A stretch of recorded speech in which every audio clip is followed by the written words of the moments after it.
జిల్లా షాయంపేట మండలం జుల్లి ప్రాజెక్టు నుండి పరకాల చలివాగు ప్రాజెక్టుకు నీటిని విడుదల చేశారు పరకాల ధర్మారెడ్డి. ఈ సందర్భంగా ఆయన మాట్లాడుతూ నీటి సమస్యను దృష్టిలో ఉంచుకొని సీఎం వాటర్ గ్రిడ్ పథకాలను ప్రవేశపెట్టారని తెలిపారు. చాలా ఇబ్బందులు వాస్తవంగా ఈ సంవత్సరం ఎండలు ఎక్కువ ఉండడం వల్ల ఏర్పడి ఈ గ్రామంలో ఎక్కడికి వెళ్ళినా బోర్లు డ్రైపోయి బాయిలు అలాంటివి నీటి సమస్య పెద్ద ఉన్నది. దీన్ని పెట్టుకుని ముఖ్యమంత్రి కేసీఆర్ గారు వాటర్ పథకం పెట్టి కూడా నీళ్ళు తీసుకురావాలి అని ప్రాంతాన్ని కూడా ఫెసిలిటీ అవసరం తీర్చేది. లేకపోతే రోజు అగంచిన ఉద్దేశంతో ముందు పెట్టుకోవడం జరుగుతుంది. యాగుమ పరకాల వర్గానికి గోదావరిని ఈ సమయంలో ఇచ్చే అవకాశం ఉంది. మరి ఈ ఎద్దడి ఏ విధంగా తీవ్రంగా ఇబ్బంది ప్రజలు చెప్పే చలివాగులో మొన్ననే మేము నీళ్లు తీద్దామని అనుకున్నాం.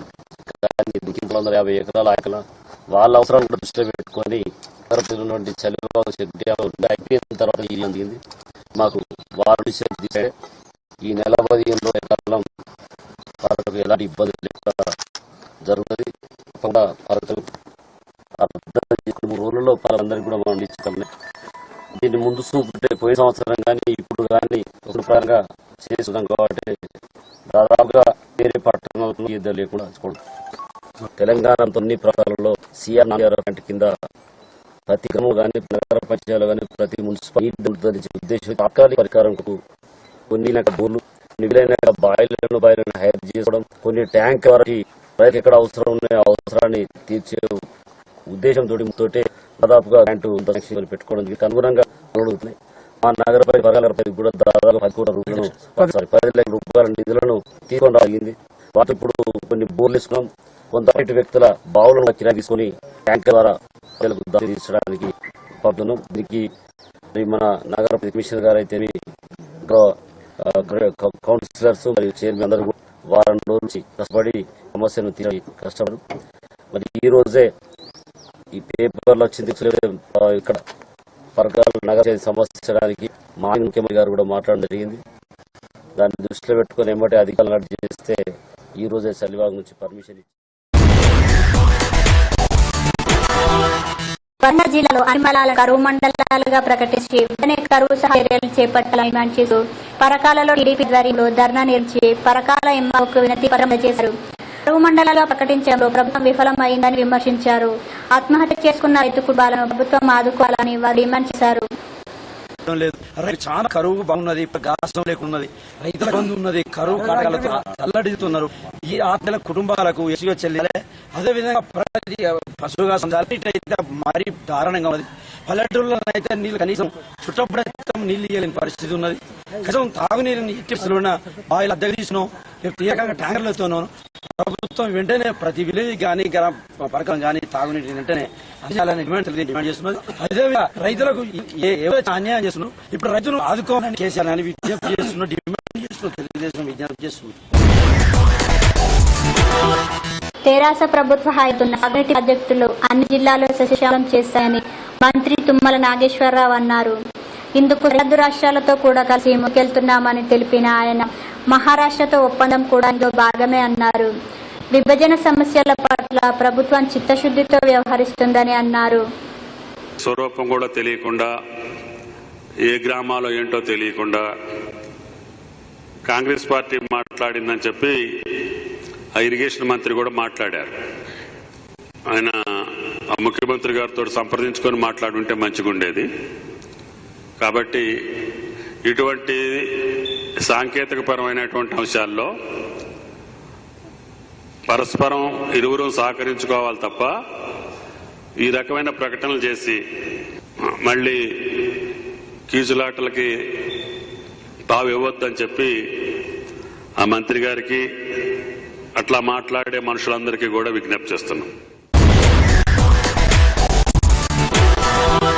ఈ 23 నుంచి తెలంగాణ జిల్లాలో కరువులు చేపట్టనుంది టీటీడీ.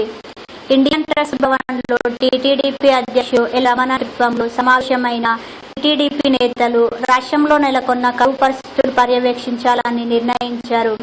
ప్రతి జిల్లాలోనూ పర్యటించనున్న త్రిసభ్య కమిటీ ఇచ్చే నివేదికలను ఆయా జిల్లా కలెక్టర్లకు అందించాలని అన్నారు. రాష్ట్రం మొత్తం కరువు పరిస్థితిపై రిపోర్ట్ తయారు చేసి సీఎం కేసీఆర్ కి ఇవ్వనున్నారు. ఈ నెల 29 ఢిల్లీ వెళ్లి కేంద్రం దృష్టికి కరువు పరిస్థితిని ఏకరువు పెట్టనున్నారు. కేంద్ర మంత్రులను కలిసి సాయం చేయాలని అభ్యర్థించనున్నారు. తెలంగాణ కరువు పరిస్థితులను పార్లమెంట్లో ప్రస్తావించాలని టీటీడీపీ నిర్ణయించింది. ఎల్లుండి నుంచి ఆ టీంలన్నీ కూడా అక్కడికి చేరుకోవడం జరుగుతుంది. అక్కడికక్కడ సమీక్షించి ఆ నివేదికను కలెక్టర్ గారికి ఇస్తూ ఇవన్నీ కూడా ఈ కరువు మీద ఒకసారి మళ్ళీ సెంట్రల్ గవర్నమెంట్ కలవాలనే ఉద్దేశంతో ముందుకు పోతా ఉన్నాం. ఒకవేళ ముఖ్యమంత్రి గారు సమయం ఇచ్చి ఆ ఓపిక వారికి చిత్తశుద్ధి ఉంటే వారికి కూడా ఆ నివేదికను అందజేసి గ్రౌండ్ లెవెల్లో ఉన్న పరిస్థితి ఇది మహానుభావ, దయచేసి కళ్ళు తెరవండి చెప్పేటువంటి ప్రయత్నం కూడా ఖచ్చితంగా చేసి ఢిల్లీకి పోతామని కూడా మీకు అందరికీ మనవి చేస్తా ఉన్నాం. నల్గొండ జిల్లా చౌటుప్పల్ మండలం లక్కారం వద్ద రోడ్డు ప్రమాదం జరిగింది. ఆగి ఉన్న లారీని ఢీకొన్న డీసీఎం. ఈ ప్రమాదంలో 2 మృతి చెందారు. మరో 2కి తీవ్ర గాయాలయ్యాయి.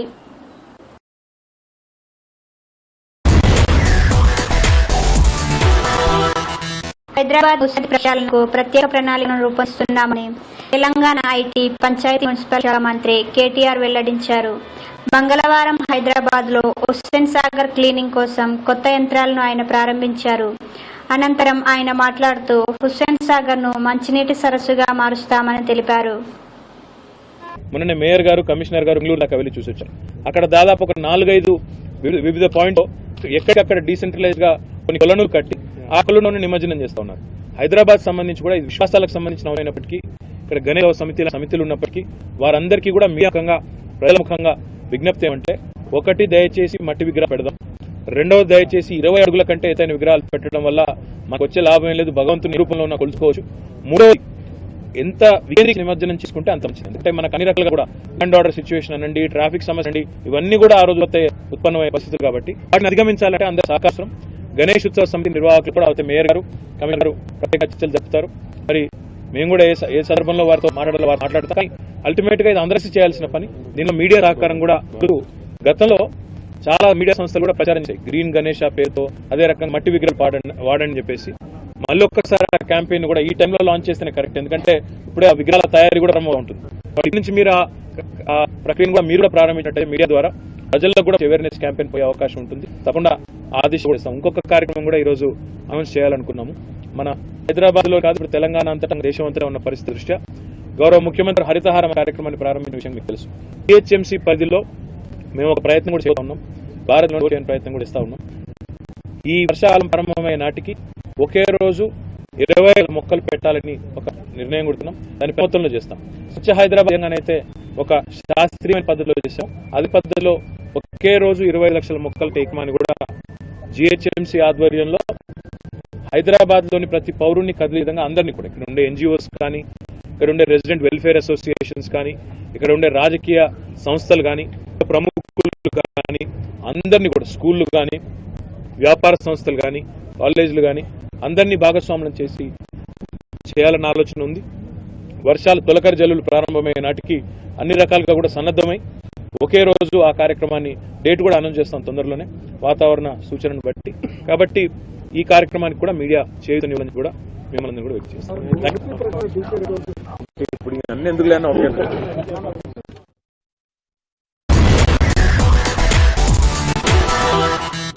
మరోసారి హైదరాబాద్ పోలీసులు అందుబాటులోకి తెచ్చారు. లోని పోలీస్ కమిషనర్ కార్యాలయంలో హైదరాబాద్ కాప్ అనే యాప్ ను డీజీపీ అనురాగ్ శర్మ ఆవిష్కరించారు. ఈ యాప్ పోలీసు అధికారులను లింక్ చేయడం వల్ల నేరాలు అరికట్టడం ఈజీ అవుతుందని డీజీ పేర్కొన్నారు.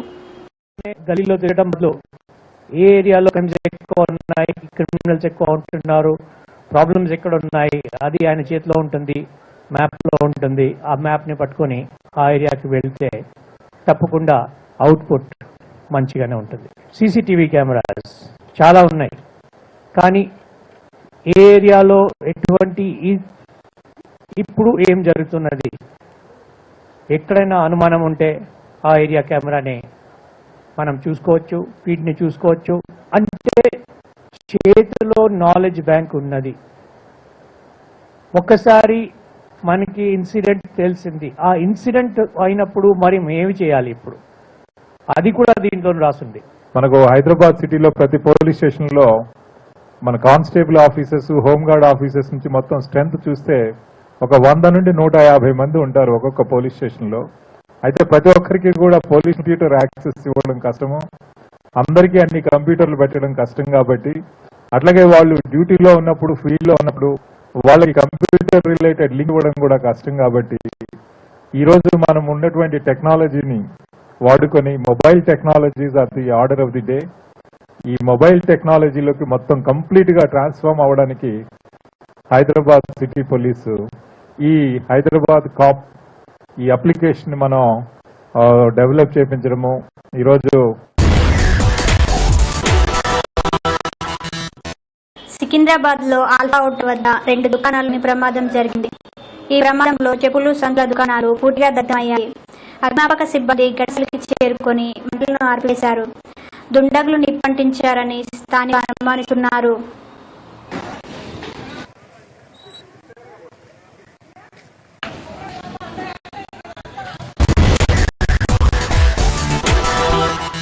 రంగారెడ్డి జిల్లా ఇబ్రహీంపట్నం మార్కెట్లో అగ్ని ప్రమాదం సంభవించింది.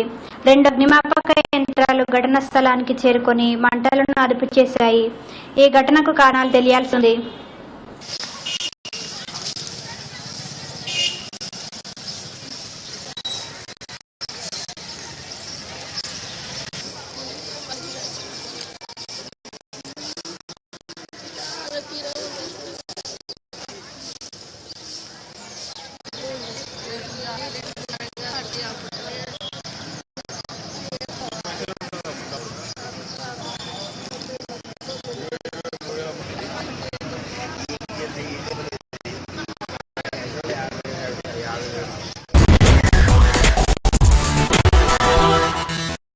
నిజామాబాద్ సిఐ నేతలు కరువు యాతన చేశారు. తెలంగాణ రాష్ట్రం కరువు కొరలలో చిక్కుకుందన్నారు ఆ పార్టీ నేతలు కొండలేష్, అజీజ్ పాషా. ప్రతి నియోజకవర్గానికి 200 కోట్ల రూపాయల నిధులు కేటాయించాలని డిమాండ్ చేశారు. సిపిఐ కరువు యాతన నిజామాబాద్ జిల్లాలోని మాధవ్ నగర్ బుకాలో కొనసాగింది. ఎండిన పంట పొలాలను నాయకులు పరిశీలించారు. జన నీళ్లు లేక అల్లాడుతుంటే నేలు బర్త్డే జరుపుకోవడం విడ్డూరంగా ఉందన్నారు కొండా మల్లేష్. కేంద్ర బృందం వచ్చేదాకా కరువును రాష్ట్ర ప్రభుత్వం పట్టించుకోకపోవడం దారుణంగా ఉందన్నారు అజీజ్ పాషా. కలెక్టర్ గారు గవర్నమెంట్ 36 మండలాలు డ్రాట్ హిట్ కరువు మని ఆయన డిక్లేర్ చేసిన తర్వాత కూడా ఈ రోజు వరకు కూడా ఏం చర్య రాలేదు. ఇంకా మన గవర్నమెంట్ నిర్లక్ష్య వైఖరి ఏంటంటే మొత్తం రిపోర్ట్ చేసి తయారు చేసి సెంట్రల్ గవర్నమెంట్ కి పంపించాలి. కానీ సెంట్రల్ గవర్నమెంట్ బృందం వచ్చిన తర్వాత అప్పుడు మనము 2541 crores ఇవ్వాలేమని ఇది మెమోరాండం ఇచ్చాము. మన పార్టీ తరఫున ఏంటంటే ప్రతి డిస్టిక్ కి మినిమం 200 crores. కానీ ఇక్కడ ఈ డిస్టిక్ కి చూస్తే ఎందుకంటే ఫార్మింగ్ ఇంకా నంబర్ ఆఫ్ హెక్టర్స్ ఇరిగేటెడ్ చూస్తే చాలా ఎక్కువ ఉంది. కరువును డిక్లేర్ చేయించడం జరిగింది కానీ కరువు సహాయ చర్యలు చేయడంలో ప్రభుత్వం విఫలమైంది. యుద్ధ ప్రాతిపాదిక పైన కరువులో ఉండే ప్రజానీకాన్ని ఆదుకొని రైతాంగానికి భరోసా ఇవ్వాల్సినటువంటి అవసరం ఉన్నది. గ్రామీణ ప్రాంతాల్లో వ్యవసాయ కార్మికులకు పనులు కలిగించవలసినటువంటి అవసరం ఉన్నది. ఈ మండే ఎండలతో ప్రతి దగ్గర 5-6 రాలిపోతాడు వడదెబ్బలు తల్లి. మరో దిక్కు కరువు వేతాళం చేస్తా ఉన్నది. జన్మదినోత్సవాల పేరుతో వివిధ ఉత్సవాలు జరుపుకునేటువంటిది మంచి సంస్కృతి కాదు. ఈ పనులేమి చేయకుండా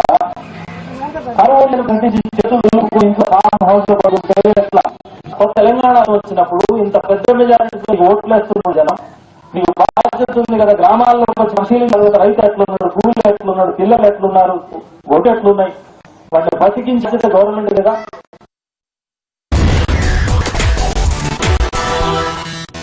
మహబూబ్ వైద్యుల నిర్లక్ష్యానికి ఓ బాలుడు బలయ్యాడు. మక్తకు చెందిన 6 ఏళ్ల బాలుడు ఎత్తందేచు బాలాజీ నర్సింగ్ హోమ్ లో హెవీ ఆపరేషన్ చేశారు. ఆ తర్వాత కొద్ది గంటల్లోనే మృతి చెందాడు. దీంతో ఆగ్రహానికి గురైన బంధువులు, కుటుంబ సభ్యులు ఆసుపత్రిపై దాడి చేసి ఫర్నిచర్ ధ్వంసం చేశారు. వైద్యుల నిర్లక్ష్యమే బాలుడి మృతికి కారణమని మండిపడుతున్నారు. మధ్యాహ్నం వరకు 11 గంటల వరకు చేస్తారు అంటేనే నేను ఉదయం 7 o'clock కొద్దిగా అంత ఇడ్లీ తిని పెట్టిన. ఆ ఇడ్లీ తిన్నాడు బాబు, కొద్దిగానే తిన్నాడు. ఇక వచ్చేసి హాస్పిటల్లో 10 o'clock ఉన్నాము. అప్పటి నుంచి 1 అవుతున్నా కూడా రాలేదు డాక్టర్. మరి వేరే సార్ ఉన్నాడు, చేయదమ్మా సునీల్ అనేసి ఉన్నాడు, చేయదమ్మా సార్ అన్నాడు. అయితే సార్ ఇప్పుడు తొందర అయితే లేదు, లేట్ అయినా సరే కాన్ఫిడెన్స్ అనుకుంటేనే పర్ఫెక్ట్ చేస్తారు అనుకుంటేనే, లేకపోతే ఇప్పుడు మ్యారేజ్ అయిపోయిన తర్వాత చేసుకున్నామని చెప్పిన సార్.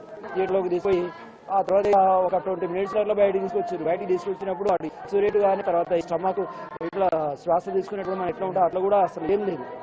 డౌట్ వచ్చేసి నాకు ఏడుపు వచ్చేసింది. ఏడ్చేసి సార్ చూడండి ఏంటి ఇంకా ఎంత టైం అయితే స్టోర్లోకి రానికి అంటే 1/2 hour అయితే అనేసి చెప్పి వచ్చేసి ఏదో మిషన్ పెట్టిన చేసి చూసేసి అసలు ఓపెన్ థియేటర్లోనే అయిపోయినట్టు సార్. డాక్టర్ల టోటలీ నిర్లక్ష్యము. డబ్బు సంపాదించాలని యావ సార్ ఏంటి హాస్పిటల్స్ ఒక బిజినెస్ అయింది సార్. గవర్నమెంట్ హాస్పిటల్స్ లో చేసే డాక్టర్లు కూడా ప్రైవేట్ హాస్పిటల్ పెట్టుకొని ప్రాణాలు ఇస్తున్నారు సార్. హైదరాబాద్ ఓల్డ్ సిటీలో ఎలుగుబంటి హత్యలు చేసింది. జూ పార్క్ నుండి తప్పించుకుని బయటకు వచ్చిన ఎలుగుబంటి సిబ్బందికి ముచ్చెమలు పట్టించింది. జూ సిబ్బంది నిర్లక్ష్యంగా వ్యవహరించడంతో అర్ధరాత్రి సమయంలో బోన్లోంచి బయటకు వచ్చింది. దీంతో దానిని బంధించడానికి 5 రౌండ్లు మత్తుమందు ఇవ్వాల్సి వచ్చింది. దాన్ని పట్టుకున్న సమయంలో 15 అడుగుల చిప్పండి పడడంతో ఎలుగుబంటి పన్ను విరిగిపోయింది. మన ఈ సైడ్ మాత్రం మన హ్యూమన్ ఇంప్రెస్ సైడ్ అయితే పోలేదు, ఎందుకంటే మన జూ చుట్టూ మొత్తం కన్స్ట్రక్షన్ కాయిల్ ఉంది. ఆ సైడ్ అయితే పోలేదు, మా సైడ్ జూలో ఉంది కాబట్టి దాదాపు ఒక గంటన్నర కష్టపడి టోటల్ 8 మంది ట్రాన్స్లేట్ చేసి దాన్ని క్యాప్చర్ చేసి మళ్ళీ చేసి ఇన్పేషెంట్ అండర్ ఆబ్జర్వేషన్. నియర్లీ 9:30 అంటే 10 నుంచి అనుకోండి, 10 to 1:30. తప్పించుకోవడానికి అంటే అది యాక్చువల్ గా 2.5 years back it was caught from wild నుంచి రెస్క్యూ అయ్యి ఇక్కడికి వచ్చిన జంతువు. అది జూబాన్ కి వైల్డ్ దానికి కొంత బిహేవియరల్ చేంజెస్.